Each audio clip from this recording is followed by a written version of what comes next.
wonder what's keeping Claire. Relax. You'd better enjoy your last moment as a bachelor.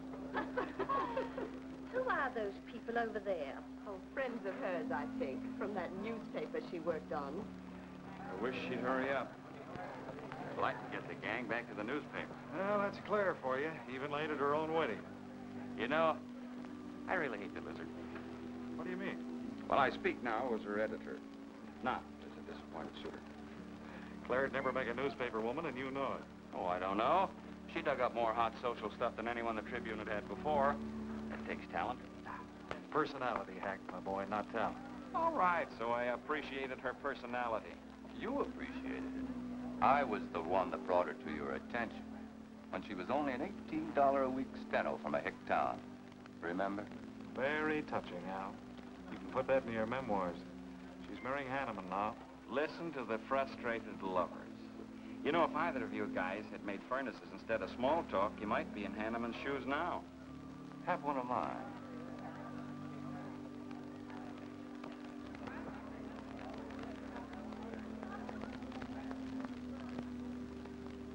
We do have memory, don't we, Les?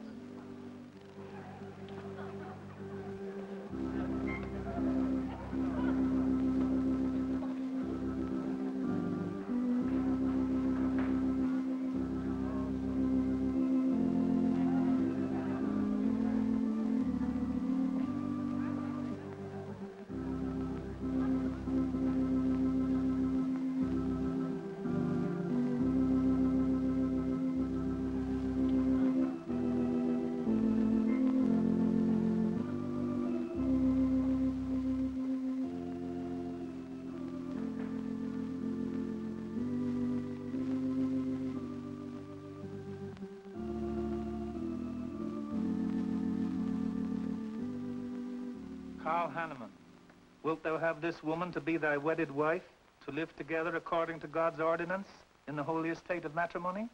I will. Claire Cummings, wilt thou have this man to be thy wedded husband, to live together according to God's ordinance in the holy estate of matrimony? I will. I now pronounce you man and wife. You may kiss the bride.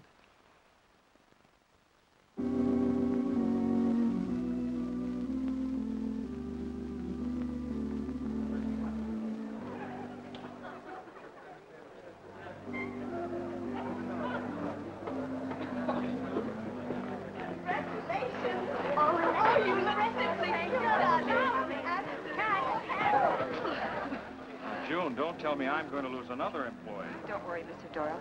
I don't even have a boyfriend. We better go in now and cut the cake. We'll have to hurry, darling, if we expect to catch that plane. I'll be right in. I just want to say my goodbyes to a few of the gang. All right, but hurry. Thank you. Thank you.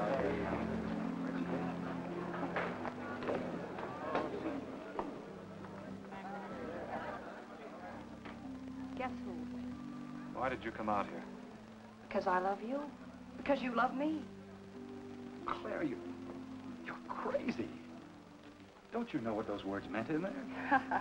Let no man put us asunder. No one can put us asunder less, you and me. Oh, I never could figure you out. Except that, well, you make everything add up to spell Claire, don't you? Now, darling. You're even getting a sadistic kick out of having me at your wedding, me and the others. But there are no others. Only you. I'll think about you on my honeymoon. I'll write you. Miss me less. I know you both will be very happy. I beg your pardon. Thank you. I'm ready with my cameras, Mr. Hanneman. I've been looking for Mrs. Hanneman. You haven't seen her, have you? I believe you'll find her on the terrace.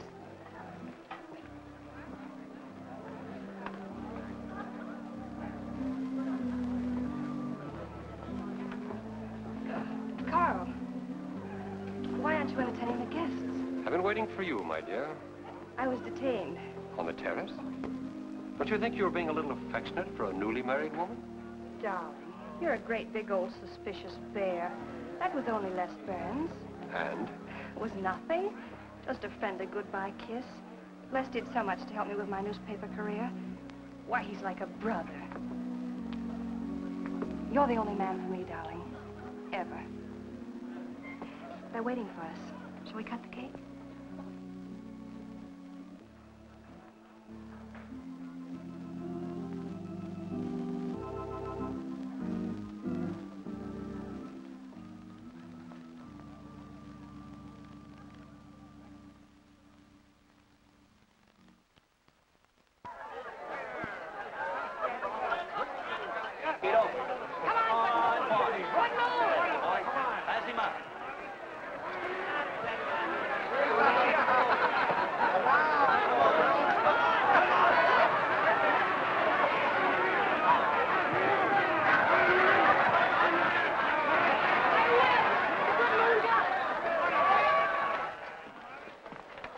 How much did he pay?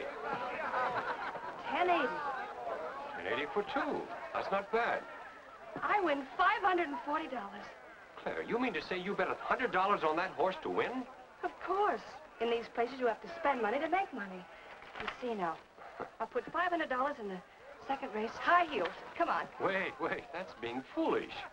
You're only out $100 if I do lose. It isn't the money, it's the principle of the thing. Principle? Carl, I don't understand you. With all you have. I've worked hard for what I have. Oh, I don't mean to be a tightwad. A little bet for fun is all right. But I have too much respect for money to throw it away on horses. Of course you're right. It was foolish of me to bet so much. Forgive me. Of course. Now, excuse me, I want to go cash these in.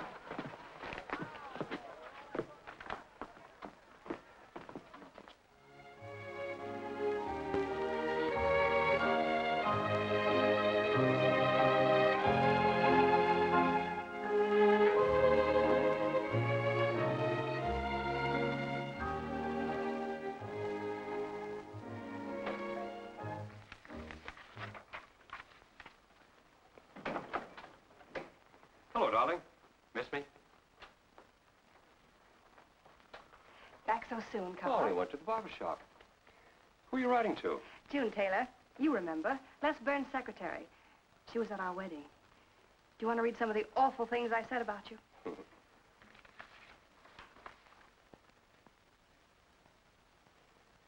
It's hard for me to believe that I'm so lucky as to have a woman like you in love with me.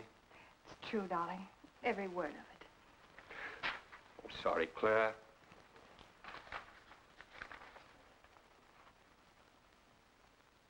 My darling Les. To June, eh? Things are beginning to make sense now. Carl, darling. So that was a goodbye kiss you gave Les Burns. Well, Well, what do you want me to say? nothing. There's nothing you can say, I guess. I'm only glad I found out about it now. Carl, what are you going to do? I'm going back to San Francisco. We're through.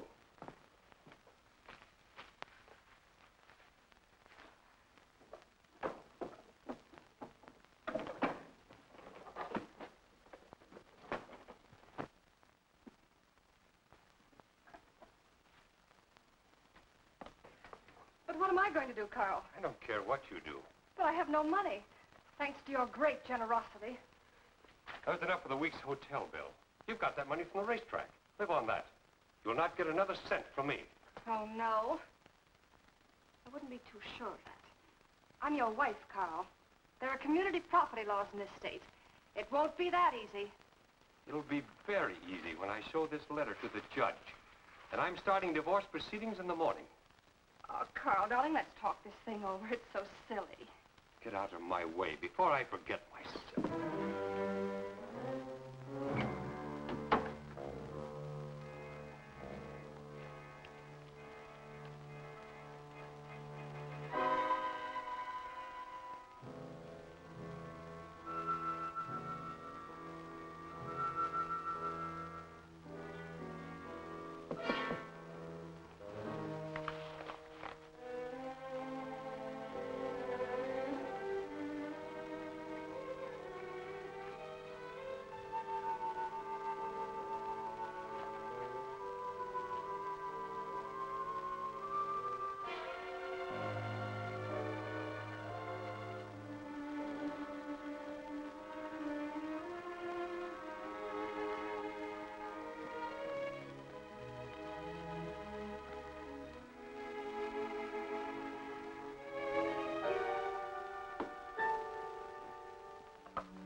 Would you please connect me with a house physician? Hello, Dr. Hastings? This is Mrs. Carl Hanneman, Bungalow 9. Could you please leave a prescription for some sleeping tablets for me at the drugstore? I'll be needing them right away. I'm turning in early. No, that won't be necessary. I'm going out for a bite to eat, and I'll pick them up later. Thank you.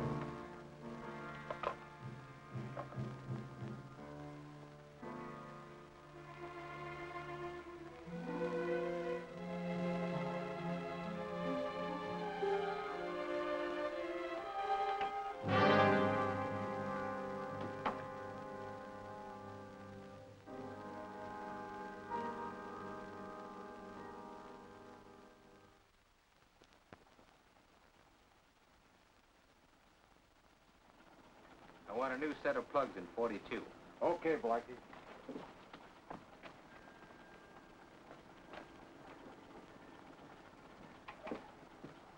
Are you Mr. Tellen? Yeah. I must reach San Francisco by tonight. I want to be back by morning. Can you make it? I can make it up and back if If what? this weather holds out and my fee is big enough. How much will it cost? $400.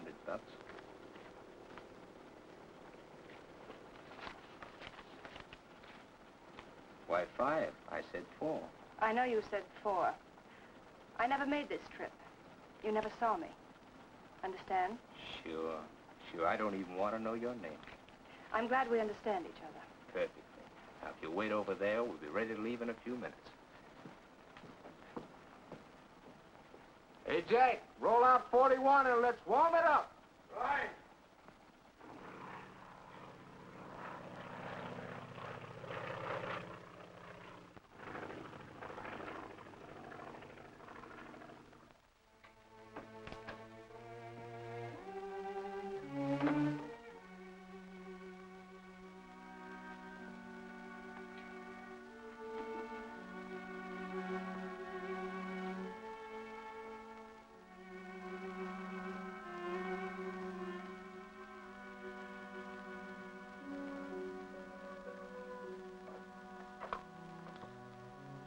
Room service, please.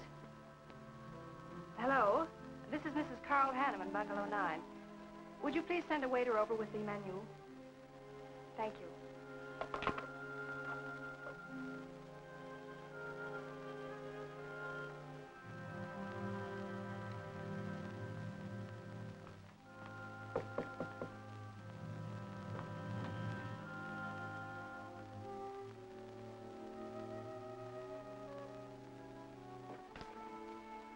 Good morning, Mrs. Hanneman. Good morning, Victor. Let me see. I think I'll take some orange juice and toast, coffee.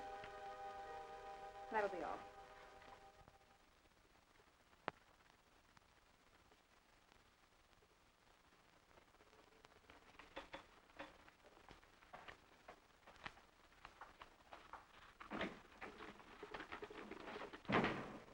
How was the ball game? That was no ball game. It was a track meet. 12 to nothing. This all the mail today? Yes. By the way, I meant to ask you sooner, but I'm going to have a little dinner party tonight for a couple I know. You're invited if you're not doing anything. Well, sure. What's the occasion? They're going to be married soon. They're awfully nice kids. Married.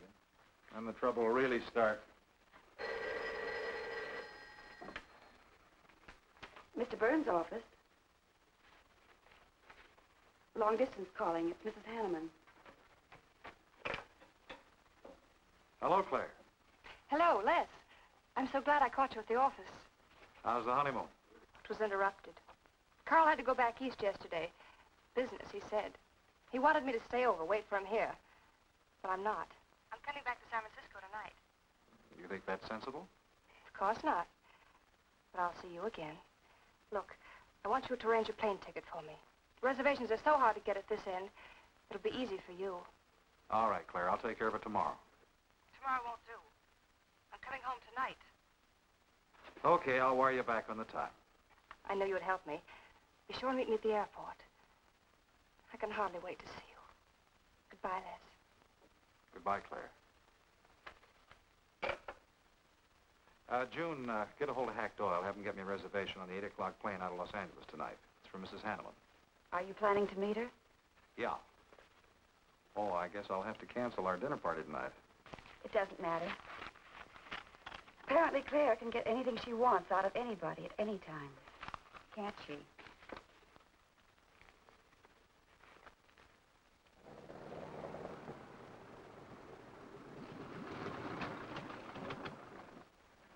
I never thought I'd be back with you so soon, darling. It's wonderful. It's crazy. Then why did you meet me? I don't know. I do. Because you still love me, don't you, Les? I'll get over it. I hope Carl stays in New York for a long, long time. That seems a bit odd. He didn't arrange his business affairs so they wouldn't interfere with his honeymoon. Yes, I thought so, too. You certain you and Hanneman didn't have some trouble? What kind of trouble could we possibly have had? Quarrel of some kind? Perhaps over us? Now, wouldn't that be ridiculous? Giving him some reason to doubt me so soon after we're married? What do you think you're doing now? You don't feel sorry for Carl, do you? No. No, I don't. But I should. Look, let's forget all about him. For a few days, anyway. Take me home, I'll change, and you can take me out to supper. Claire, I'd rather not go to the house. But I must freshen up, darling. I really must. You want me to be beautiful, don't you? Just for you? You are beautiful. See? There's nobody home.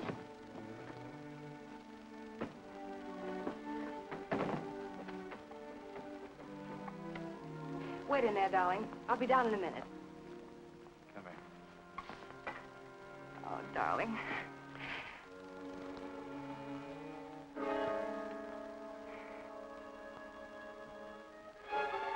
Les, what is it? Stay here.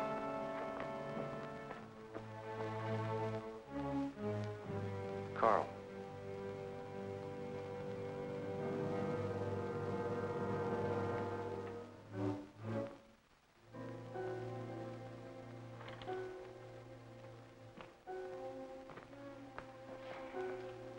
Suicide. But why? Oh, poor Carl. Claire, I thought you said he'd gone to New York. That's what he told me. I don't understand it. Why should he do such a terrible thing? You probably know as much about that as anyone. It's going to be one of the first things the police ask you. You can't stay here, darling. I'll take you over to Hack Doyle's. Where's your telephone?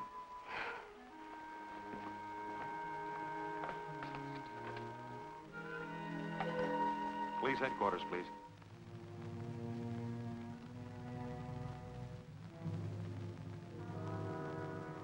I thought of you and Hack right away, Mamie, and brought her over here. I hope you can put her up for tonight. Oh, of course. You can stay as long as you like, Claire. Thank you, Mimi. You're very kind. It's just too incredible. If you'd had any earthly reason. We were so happy. So very happy. And now there's... Oh, Hack, Claire's going to stay with us for a few days. Good. Plenty of room. The police are over there now. Murdoch said he'd stop by here later. Sure it was suicide? Fairly sure. A man in Hanneman's position, a beautiful wife, and all that money? I don't get it. I don't either.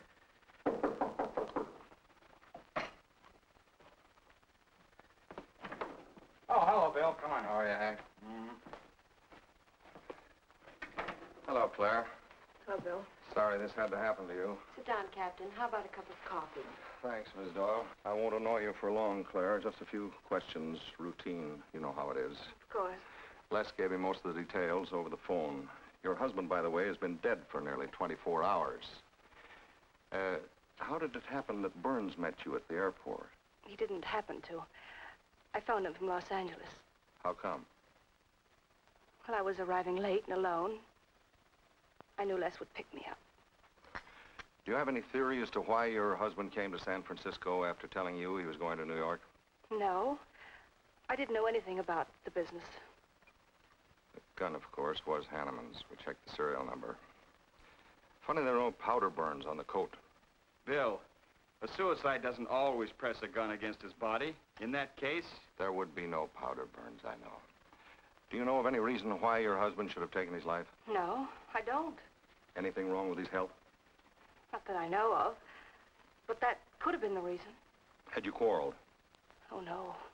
No, we never quarreled. Believe me, throughout every minute of our married life, we were supremely happy. The entire week, huh? Well, that's all for now. I may want to talk with you again later. Where will you be? Right here with us. Thanks. Bill, Yeah? you found fingerprints on the gun, of course. I mean, Hanneman's prints. Uh-uh. Clean as a whistle.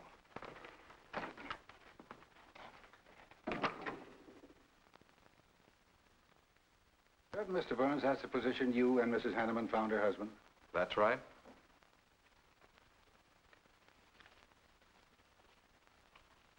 One more question, Mr. Burns. Your testimony at the coroner's inquest said you touched nothing. That's true. Then how did you know the man was dead without feeling his pulse or heart? Mr. Chalmers, I've been around enough to know a dead man when I see one, especially after 20-some-odd hours. You assumed that Mr. Hanneman committed suicide. Why? Well, everything points to suicide. Not in my assumption, Mr. Burns. Mrs. Hanneman, you say you saw your husband alive on Monday afternoon, and then the following night, which was Tuesday, you saw him again. Yes, but he was dead. I've told you everything. You don't need a weather vane to see which way this wind is blowing. Was it customary for the servants to take a vacation whenever Mr. Hanneman left on a trip and leave the house empty? Well, I don't really know. I didn't give orders to the servants. Carl, Mr. Hanneman ran the house. I hadn't moved in yet. I see that you also assumed that this was a suicide. Naturally, it couldn't have been anything else. That's what Mr. Burns said. According to the police scientific detection laboratory, the pistol found near the body was the one used in the death of your husband. But they found no powder burns on the clothes of Mr. Hanneman, nor fingerprints of any description on the gun. Furthermore, it was brought out that Mr. Hanneman couldn't have fired the gun because in making certain tests of his hand for traces of powder marks, none was found. Just what are you driving at? Simply this. Carl Hanneman was murdered. But unfortunately, I haven't enough evidence to hold either of you. You were out of town, and your alibi was proven. You're free to go. But let me give you a tip. I'm not buying any suicide theory, so the case will remain open. See you later, Ed. So long, Hack.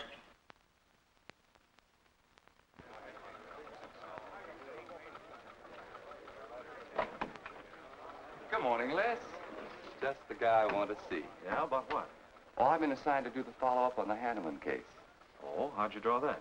Oh, I asked for it. It'll be a dull job because there isn't going to be any follow-up. Just an ordinary suicide. Are you kidding? I never smelled an odor of fish so strong in my life. No fingerprints on the gun, and you call it suicide. So what? What makes you so sure? Can you give me a good reason for Hanneman killing himself? No, I can't. Perhaps he thought he had a good reason. And perhaps he didn't. So meanwhile, if I can dig up a plausible motive... Who asked you to dig up a motive, plausible or otherwise? I said, if I can dig up a motive, I'm willing to accept suicide. But if I can't, then it'll have to be murder. Still carrying the torch for Claire, Hyle? Not anymore. But somebody sure fixed it in a hurry for you to get Claire again. That's a nasty crack. So meanwhile, chum, walk a straight line. Or you'll have people thinking you took a shot at Hanneman.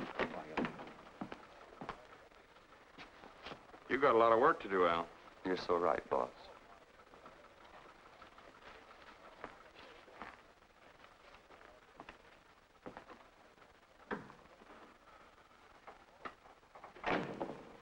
Sorry, Hack. How's Claire taking it this morning? I don't know. She's still asleep when I left. Les, I'm worried about this deal. Police aren't buying any suicide theory. Is that why you put Herrick on the story? Maybe. He might dig up a suicide motive. What's your slant? Well, Hanneman killed himself. Nice try, Hack. You're about as subtle as a punch in the nose. You think Hanneman was murdered, don't you? Maybe I'm protecting someone. It's possible. But I'd like to protect someone if it isn't suicide. Like who? Like you. Who had a better reason? Hanneman's death meant that you'd get Claire back and $1 million-odd bucks. That makes sense to a lot of imaginative characters around this town. I don't believe it for 1 second. But I still think it's safer to sell the suicide theory if Herrick can dig it up.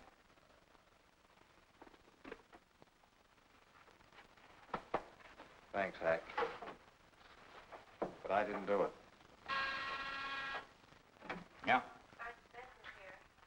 Send him in. Well, they're on the job.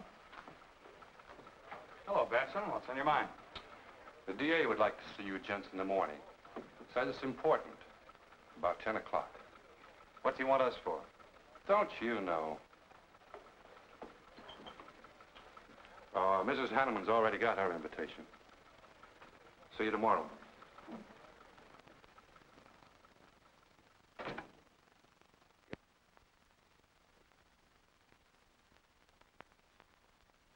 Herrick really revels in pouring it on. Well, it's news. Nobody's been hurt. Yet. By person or persons unknown. Could have been worse.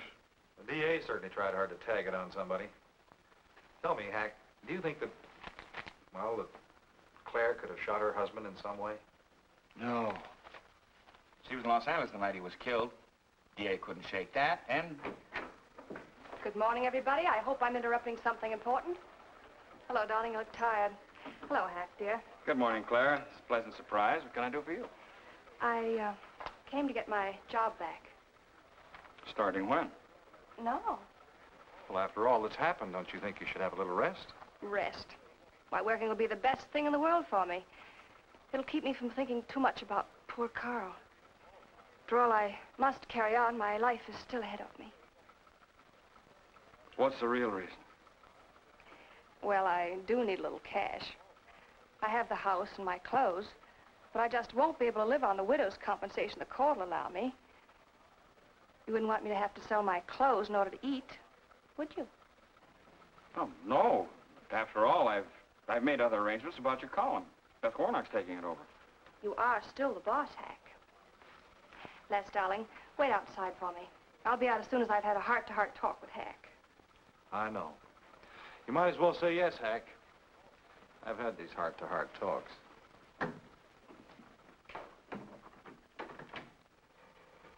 You will let me stay, won't you, Hack?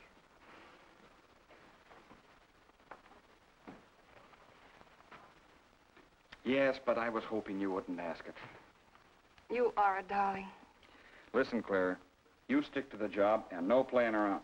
There's enough trouble here now without you adding to it. I don't know why you talk like that. I'm serious about it, Hack. I'll work hard.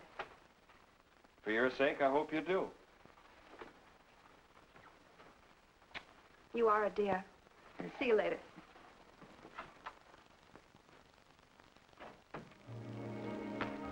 Well, see you later, Al. All right. Hopefully you're friends.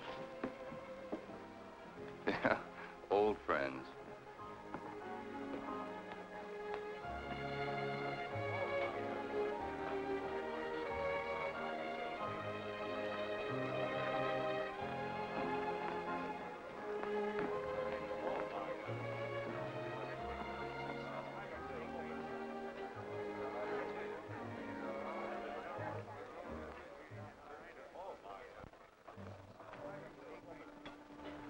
Two martinis, please. Chicken salad? Fine. Chicken salad for two. And coffee. Les, do you know a good lawyer? Yeah, why? Well, I need one to handle Carl's estate. What's the matter with Hanneman's regular lawyer? Ah, he's an old fuddy-duddy. I want someone whom I can trust to take care of my interests. Well, you might try Lawrence Carson. He specializes in probate work. Carson? Good. I'll call him tomorrow.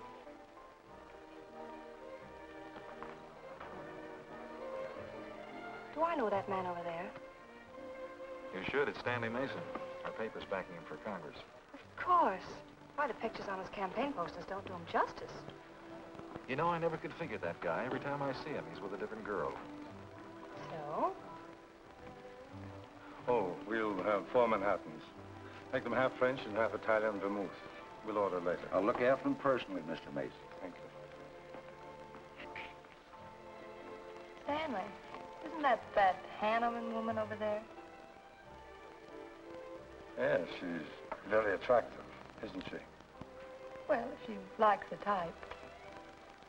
Why wouldn't he be a good man to handle the estate? No. He's too tied up with his election campaign. What are his chances, Les? I'm going to Washington. Pretty good. Why? That makes him important. I've got to have someone with influence. He looks like the kind of a man who could get things done quickly. Capable enough, I suppose. Probably make a good representative. Personally, I just don't go for him. I want you to introduce me to him. You can do better. Oh, darling, don't be stubborn. I want to meet him. When you want something, you want it right now, don't you? You know what I really want, Les. I know. A fine old name like Hanneman, carload of dollars, social position, the tops. You're forgetting the most important thing. Am I? You see, that's just the frame. You're the picture in that frame. What's that about a frame? Sergeant Benson, won't you join us? No, but Burns here can join me. Been looking all over for you. The captain wants to have a little chat. Now. What is this, a pinch? No, just an interview. It won't take long. It's too bad you couldn't have found me at 10 o'clock this morning. I was in a dentist's chair. I'm sorry, Claire. It's all right, darling. I'll wait for you here.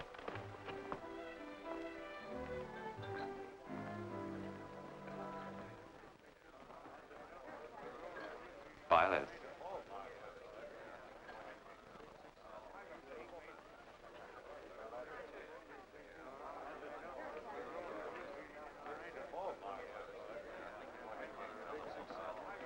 Hello, Al. Don't tell me they finally grabbed Les for murder. Wouldn't you like to hear me say yes? Yes. Well, don't stop the presses. Yet. You're the most composed dame I ever saw. I don't believe you give a hoot whether this case ever gets solved. Oh, but of course I do. Really. Say, Al, how well do you know Stanley Mason?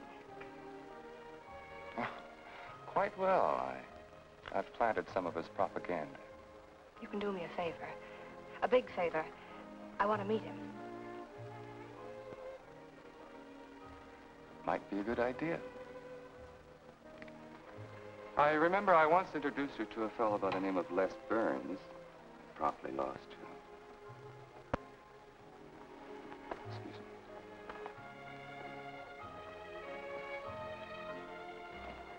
Stan, how are you? Well, hello, Al. Say, I have a young lady over here who'd like to meet you. Just take a minute. Well, all right. Excuse me? Excuse me. Claire, this is Stanley Mason. Mrs. Hanneman. I'm so glad to meet you, Mr. Mason. How do you do, Mrs. Hanneman? Won't you sit down?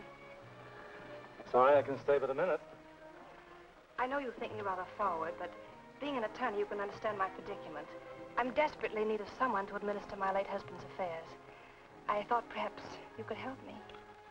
Well, I hadn't intended on taking on any more work this summer. My campaign requires so much attention.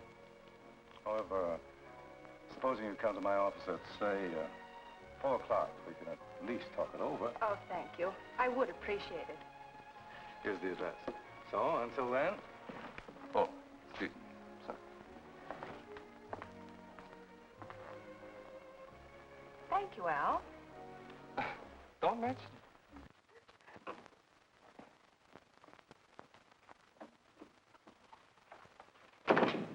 I found him, Cap. Right where I expected. With a grief-stricken widow. Only if she's grief-stricken... Skip it. Les, my boy, have a seat. Last time it was hello, Burns. Today it's Les, my boy. What do you want? You know, I just wanted to chin a bit with you. Oh? I didn't know I was that interesting. You live out in the Hanneman neighborhood, don't you? No, and you know it. But you go out to that neighborhood quite often, don't you? Yeah, so what? To visit friends. Oh, sure, that's right. There's Hack Doyle and his wife, June Taylor. Say, there's a clever little girl, huh? Your secretary, huh? Since when have you become so interested in my secretary? I thought you were a happily married man. Weren't you out in that neighborhood the night Hanneman was shot? Monday night? No, I wasn't. I played gin rummy with the boys in the press room. Went home to bed about 10 o'clock. He read the testimony, did the checking. Come on, Murdoch, what's on your so-called mind? Funny, we can't find any record of where you were between 10 o'clock and 8 the next morning when you had breakfast at Drake's coffee shop. Nobody saw you around your apartment house. Nothing so strange about that. People in my neighborhood mind their own business. I spent the night sleeping. You got an edgy temper today, Les. Aren't worried about anything, are you? I'm annoyed. Until you and the DA get this thing settled, nobody will get any rest. We may have the answer quicker than you think. The police expect to apprehend the criminal within 24 hours. Shall I quote that? You can write out the gags, Burns. You've been crazy about Claire for a long time, haven't you? That's right. You thought she was going to marry you. Then she married Hanneman. That must have been quite a jolt. I won't deny that either. So you must have been pretty sore at Hanneman for beating your time. All right, I suppose I was.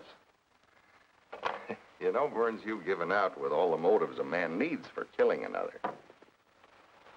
You don't need motives, Murdoch. You need evidence. Evidence?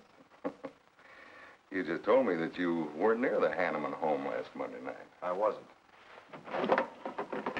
And how do you account for your cigarette case being found on the Hanneman garden, still wet from Monday night's rain? I don't have to account for anything.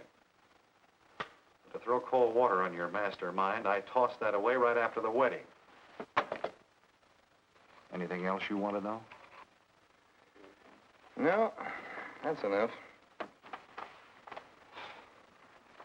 Next time, be more careful when you talk to the captain. Listen, Mr. Benson, if I've hurt the captain's feelings or yours, arrest me. Then I can sue and you'll be back writing tickets for jaywalkers.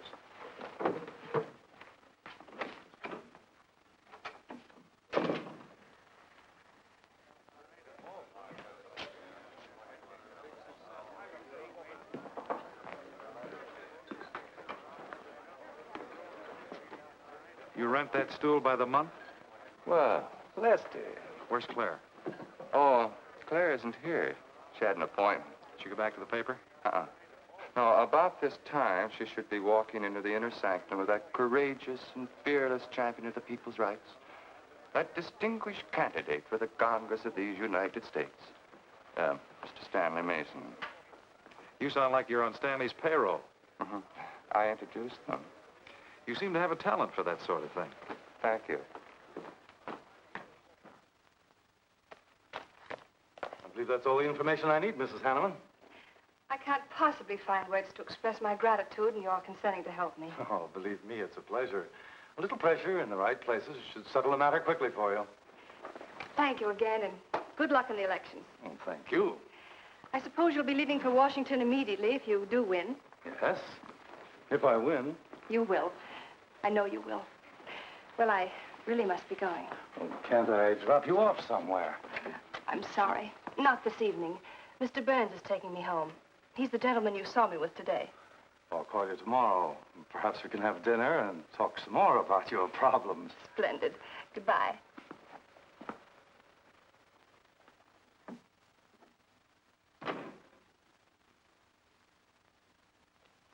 Look, Claire, don't you think you ought to stay over at Hackdale's a little longer? Might be unpleasant. Oh, don't be ridiculous. Come on. Oh, Robert. Good evening. Good evening, Mrs. Hanneman. We weren't expecting you home. We've made no arrangements for dinner. I've had dinner. Please take my bags to my room, and you and Christine take the evening off. I shan't be needing you. Thank you. Oh, Mrs. Hanneman, I just wish to say on behalf of Christine and myself that we're pleased that you're home, and we'll do everything we can to make you happy. Why, thank you, Roberts.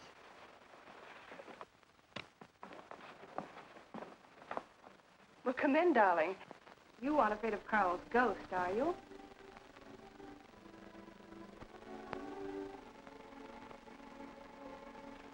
You'll never be happy here, Claire. Nonsense.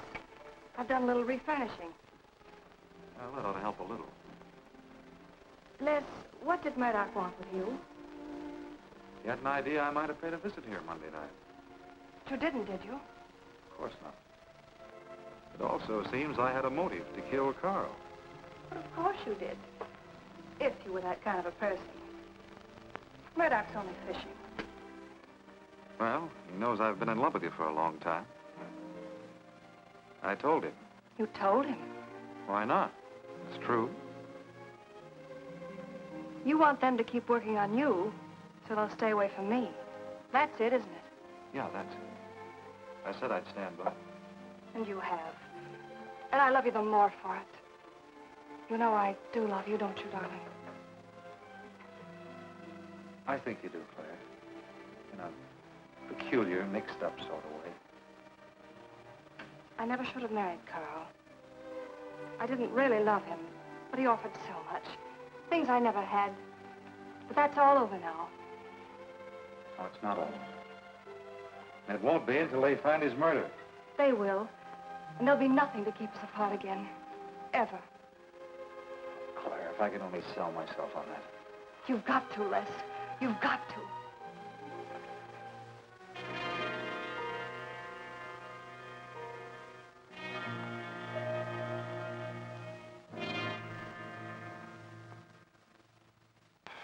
That little tidbit straight from the horse's mouth brings us to the 3:00 mark for today. See you around about this time tomorrow. Les Burns. You're pretty sharp today. That's the best column you've done in 2 weeks. Thanks. You say so, it must be all right. Hi, pal. Hello, Harry. Hear about your girlfriend? They dragged her in this day. Murdoch and the DA gave her quite a going over. No use charging to the rescue, Les. Stanley Mason already beat you to it. What do they want with her, Al? Well, it seems they had a hunch Claire made a fast round trip into town the night her hubby joined his ancestors. Seems they thought her alibi about being in L.A. the whole time was the bunk. Oh, that's ridiculous. Oh, is it? Well, you'd know more about it than anyone. Jones, put that through, please.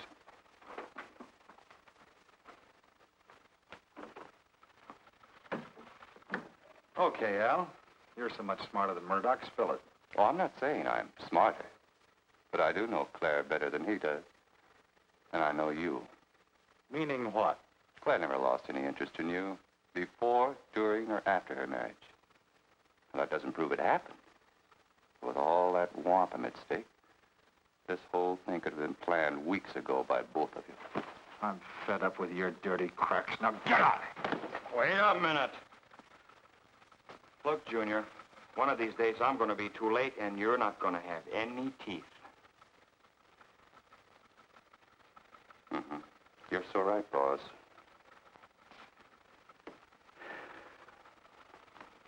What's wrong, Les? Nothing. Forget it. The way you want it? If anybody wants me, I've gone for the day. Have one for me, too.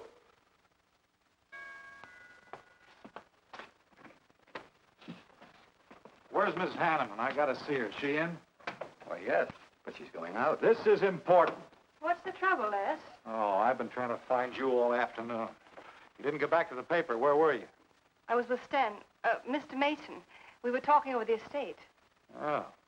Looks like you got some more talking to do. It's really only business, Les. Come in, but I can only see you for a moment.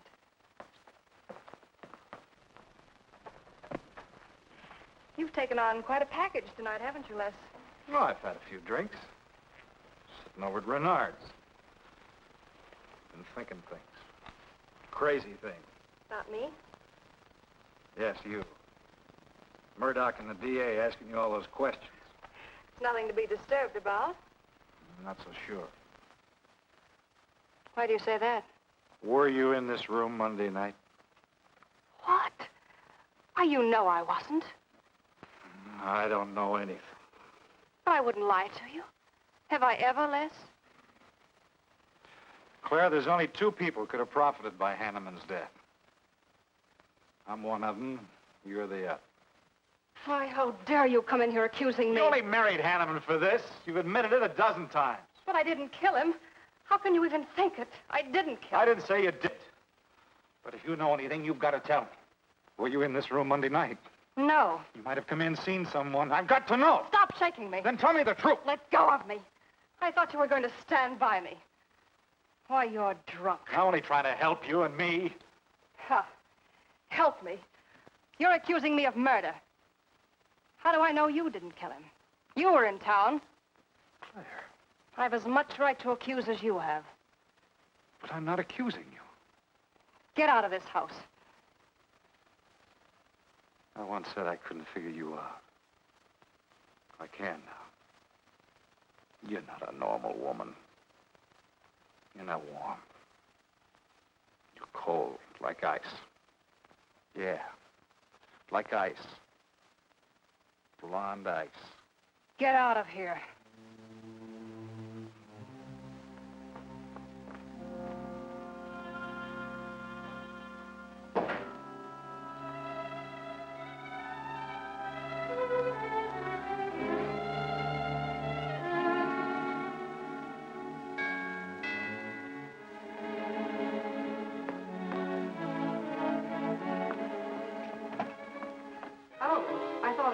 Hello, Mrs. Hanneman.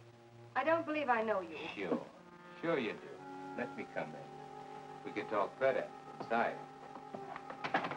In there. Now, what do you want? And I saw your picture in the paper, and I found out who you were. I figured we could make a deal. Deal? I was going to call on you last night, but you had company. And I had to see you alone. What kind of a deal? Seems that plane ride last Monday night returned big dividends. I paid you to forget me. I thought I could trust you. Sure. Sure you can trust me. But it's hard to forget murder for any $100. Why, you dirty double... I don't like that word. All right, we'll forget what happened to Hannah. I'll go along with you on that suicide story. That is providing there's a little consideration of, let's say, 50 grand. $50,000? Why, I don't have that kind of money. This estate's in probate. I won't receive a thing for months. I can wait. But in the meantime, I'll take this. I know a little man who'll lend me money on it. All right. All right. Just don't come near this house again. But I will keep in touch with you. Quick, out the terrace door. And don't forget, Mrs. Hanneman, I'm not kidding about that 50G.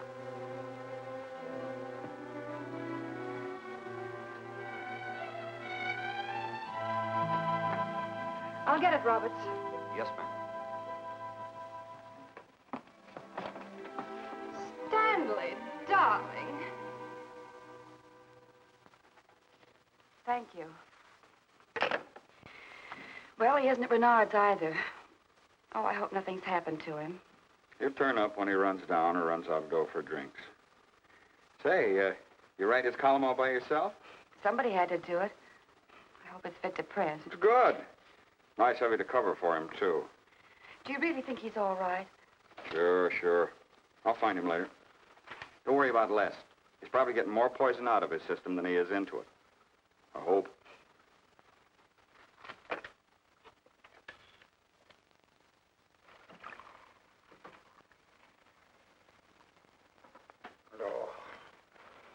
Oh, June.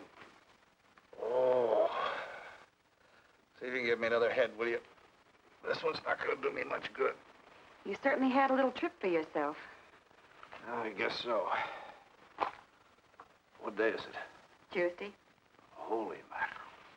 What happened to Sunday and Monday? I took care of them for you. Oh, you would. Who found me, Hack Doyle? No. Claire. Claire? Mm-hmm. You were trying to convince the doorman at the top of the mark to let you out on the roof. It was the only way to the moon. Oh, brother. The moon? Looks like I wanted more than a little trip. Here, drink this. It'll make you feel better. Guess I've been the horrible example, huh? You no doubt thought you had a big reason for getting tight. I had to get away from something. Something wasn't good for me. Have any luck? I don't know.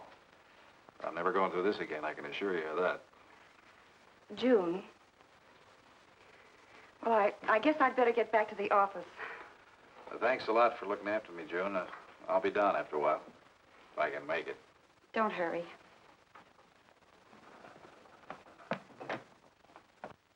Les, I wonder which hangover you'll recover from first.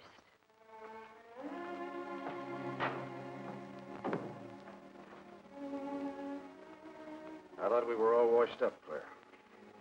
Les, for everything I said the other night, I'm terribly sorry. I guess I was a little mixed up myself. Forgive me, darling. I must have been out of my mind to say such awful things to you. I realized the truth later. You were afraid for me because you loved me. That was it, wasn't it? Yeah, maybe it was. I just couldn't believe that... Look, let's forget all about it. We know there's nothing to worry about. There never was. We know that, don't we, Les? Sure, Claire. Sure.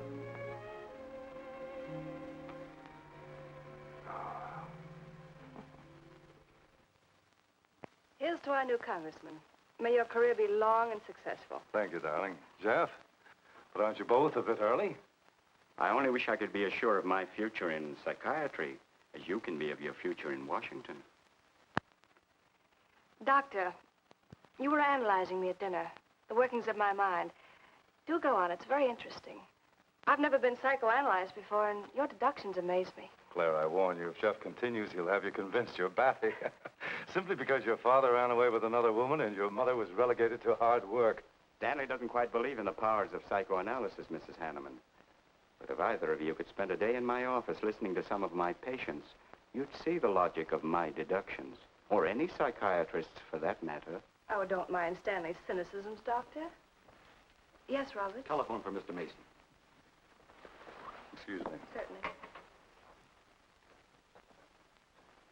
I was telling you at dinner that I believed that money, clothes, adulation, etc. was a necessity with you. That some people are impelled towards an objective without even consciously knowing why. Is there something criminal in my being ambitious? Why, no. Criminal? Of course not. Unless your ambitions take a perverse form. Then you'll stop at nothing, right or wrong, to get what you want. They say the female of the species is deadlier than the male. Go on, Doctor. Sorry to interrupt, darling. This is my campaign manager. He arranged a last-minute radio interview for tonight. I'll have to leave. You can drop me off downtown, Stanley. I'll get my coat. All right. You forgive me, darling? Of course, honey. I'm so proud of you. Oh, I almost forgot the good news. I had lunch with the DA this noon. It looks like Hanneman's murder is going to be filed away under crimes unsolved. It's their opinion that it must have been done by a burglar. Oh, I'm so glad, really. Now I'll be able to go with you to Washington with a clear conscience. Say, you haven't told any of your friends about our plans, have you? Oh, no, of course not. Good. We'll surprise them tomorrow night. Yes, we certainly will. Ready? Yes, thank you.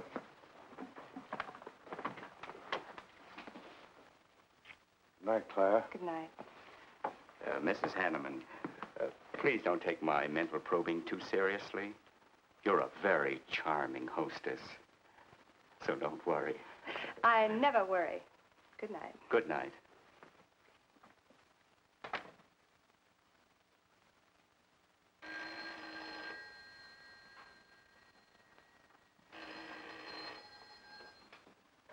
Hello? Yes, this is Mrs. Hanneman. That's all right, Roberts. I'll take it. Hello? Who? How dare you call me here? I had to. I'm in a jam. I need some dough, and you've got to help me. The estate isn't settled yet. I told you I don't have any money. Don't give me that. You're a smart girl, and if you haven't got it, you know where you can find it. I need at least a couple of grand now and tonight, or else I go to the cops. I got nothing to lose. I have about $700 cash in my jewelry. All right, bring it along. Meet me at the end of the Old Valley Road. Be there in 20 minutes.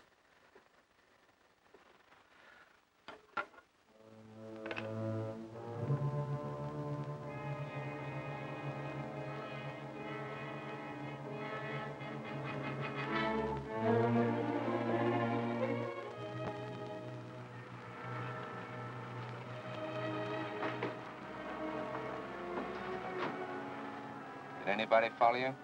No, Then stop being nervous. I'm not nervous. You are. All right, give me this stuff and let's see if I can use it. These look all right. I got into the bookies for a couple of grand. They're bad little men. And I've been stalling. Tonight they told me, pay off or else. They wouldn't kill you for $2,000. They'd kill for a lot less. That's why I had to put the bite on you. Thanks, Mrs. Hanneman. I wouldn't double-cross anybody. It's not unless I had to. I wouldn't double-cross anybody either, Blackie. Unless I had to.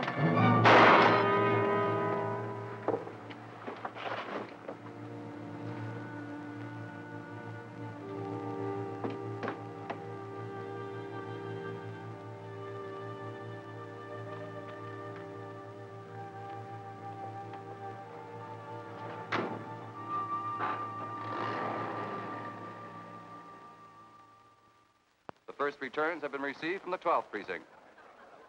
Mason, 311, Jeffers, 282, and Allen, 91.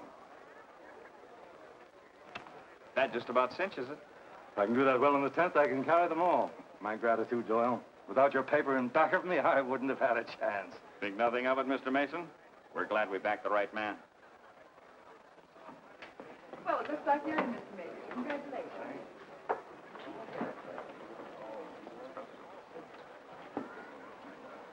Seen Les and Claire yet tonight? No, I guess she's waiting to make her grand entrance. It's about 100 times you've asked for them, huh? What gives? Nothing?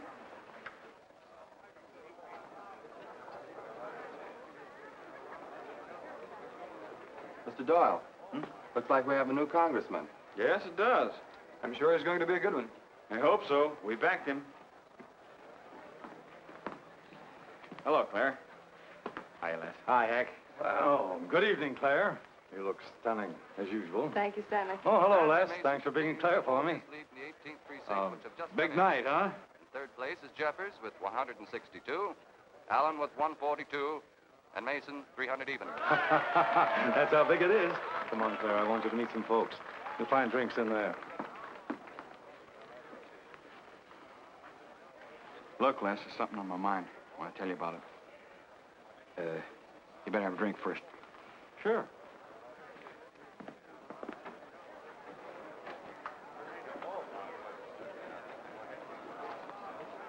Hi, folks. How's the brawl? Well, at least the liquor's good.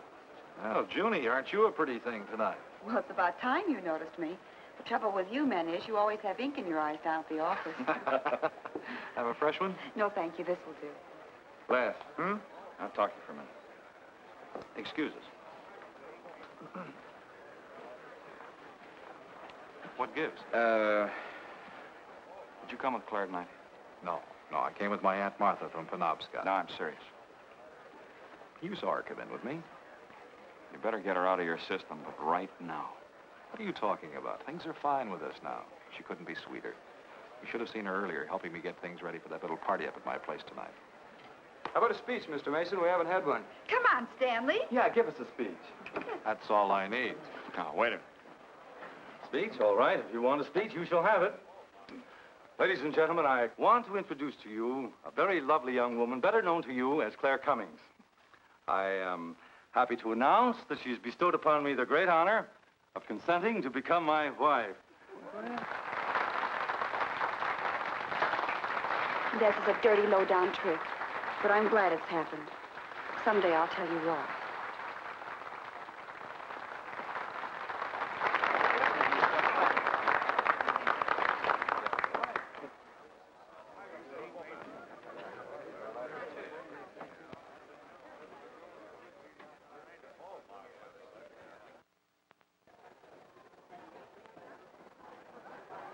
All the best in the world, my dear. That was quite a speech you made, Stanley. Surprised, Jeffrey? Aren't you going to congratulate us, Doctor? It's customary. Hate to take you away at this moment, Stanley, but there's something I must talk to you about. It's important. But of course, Jeffrey. Will you excuse us? I know you'll enjoy living in Washington. When do you plan to have the wedding?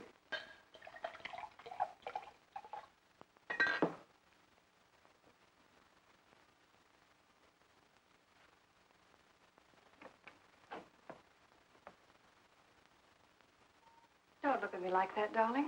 And what are you doing here? I wanted to see you alone. Sure, not a husband in sight. Dead or alive. I didn't have a chance to explain. No one can put us asunder less. You and me. It was more effective last time with wedding music, remember? Oh, you're cruel. I didn't mean to hurt you, and you are hurt, aren't you? That's how much you bother me now. Not a quiver. What about your heart? Claire Cummings, Hanneman, Mason. If this keeps up, you won't be able to get your initials on your silverware. I can't help it, Les.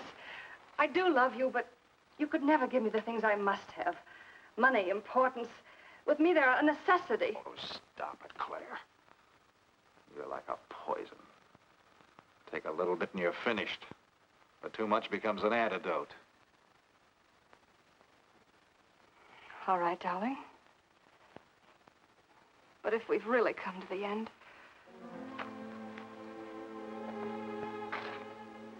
Stanley. Do you mind, Burns? I'd like to say something to my fiancée alone. Not at all, Mr. Mason. Not at all. Go right ahead.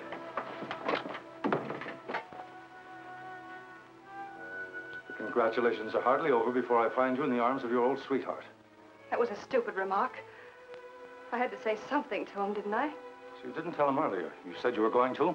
Well, I couldn't find the words. Is that why you're angry? Oh, darling, let's not quarrel. We can do that after we're married. There isn't going to be any marriage. What are you saying? I'm afraid we've made a mistake. You can't mean that. What'll my friends think? I couldn't stand the humiliation. Oh, you'll get over it quickly enough, as quickly as you did your other marriage. Why are you talking this way? What did that phony doctor tell you? That's not important. We've made a mistake. Now, let's forget it, shall we? But you can't throw me over. I've looked forward. I've planned. You're taking me to Washington with you. Away from these people, these memories. I've got to go with you, Stanley. No, I'm sorry. It's final. You ought to see a doctor, Claire. A doctor like Jeff. I looked for you at the party after he talked to me. I merely wanted to ask you something. Doyle told me where I'd find you, but I didn't believe him either. But finding you here proves many things. You're not well, Claire. All right. I didn't mean to crack up. At least we could have a farewell drink together. No hard feelings, really. Why don't you fix some for us? I must say, you're being regular about it.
Claire.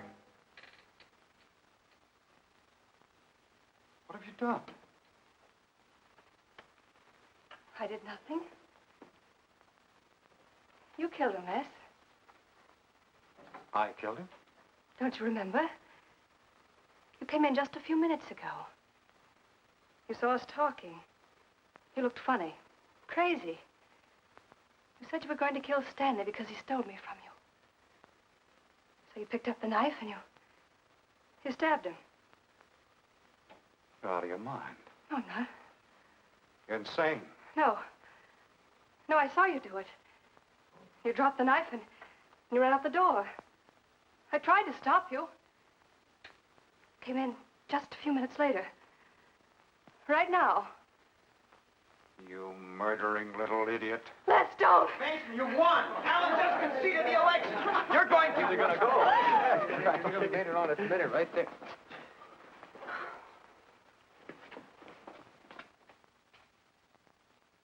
So you see, Doctor, the evidence is really stacked against Les Burns. I and the others feel that he's absolutely innocent. Now, I asked you down here to see if there wasn't something you could do to help us prove Les is innocent and Claire's guilt. Because just as sure as my name is Hack Doyle, she's framed him. I agree with you 100%. I am positive that Mrs. Hanneman killed Stanley. But because of her testimony and finding the knife in Les's hand when you arrived at the scene, the police could come to only one conclusion. Surely there's something you can do to help him. He's innocent. I know he is. Look, you were once connected with a big city police department. Then you must have run across cases of this sort. I know now that Claire Cummings is a nut if I ever saw one. Yes, you're right, Mr. Herrick. I'll at least have a try at it. I'm just as interested in finding Stanley's murderer as you are in proving Mr. Burns' innocence. Now, I have a plan that might break her down.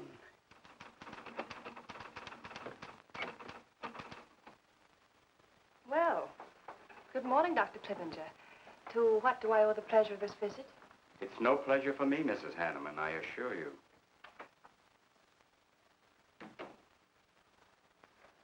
I just came to ask one question. Why did you kill Stanley Mason? What? How ridiculous you are, Doctor.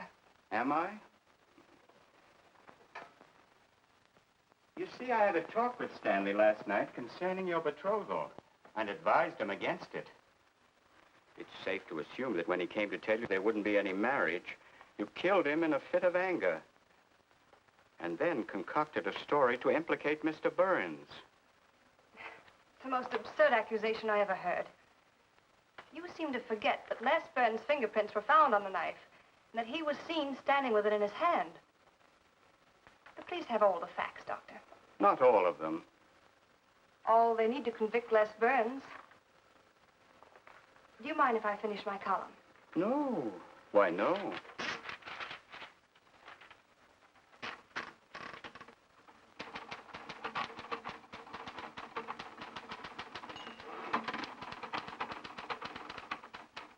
I suppose you'll tell the police I killed Stanley and give them that fantastic story to back up your accusations. It won't sound so fantastic to them, Mrs. Hanneman. I discovered one or two other flaws in your story. They'll laugh at you. It's insane, absurd. Oh, you're wrong. You see, I've spent my life delving into distorted minds like yours. I worked for the police for many years as a consulting psychiatrist. You sound more like a hypnotist. And I'm quite fed up with your insane theories. Now, Doctor, looking for something, Hack?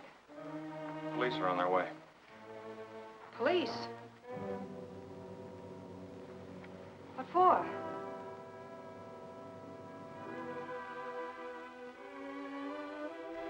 Oh. I see the three of you dreamed this one up. Well, as long as you're going to have me arrested, you might as well read my last column. Go ahead, read it, Hack. Read it out loud. I killed Stanley Mason. I killed Carl Hanneman. I killed Blackie Talon. You didn't know about Blackie, did you? You heard that story on page 5. Unsolved robbery and slaying. I killed Stanley Mason because he no longer wanted to marry me. Stanley Mason was the top of the ladder for me. The top rung. I had money. And now I was going to have position. He was taking me to Washington with him. I could leave then without making the police suspicious. Clever of me, wasn't it? Why did you frame Les Burns? Why? Because he caught me with blood on my hands. Because at last even he had discarded me. I never loved any of them. You, Al, Hanneman, Mason. But Les, I wanted to hang on to him. He was of no use to me, but I couldn't let him go. Maybe I did love him. Hello. Miss Cummings? No, she's off. I'm glad you confessed, because you never could have gotten away with it much longer. I would have, but for you, Dr. Clippinger. You with your slimy scientific snooping. As soon as you came in, I realized it was you who turned Stanley Mason against me. You sent him to his death just as much as I. Sit down, Claire. Why, but for you, I'd have everything I ever wanted in life. I hated you, because you were the first man who ever saw inside my mind. And I'm gonna kill you. Let go of my arm!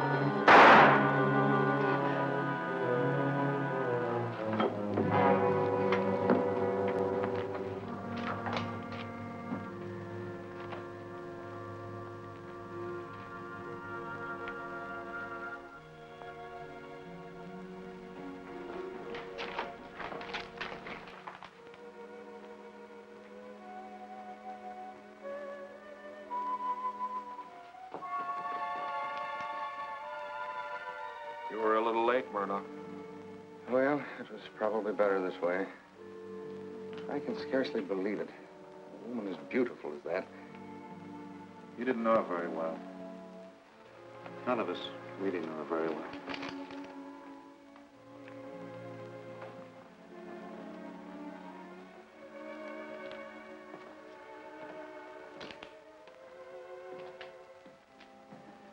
She wasn't even a good newspaper woman.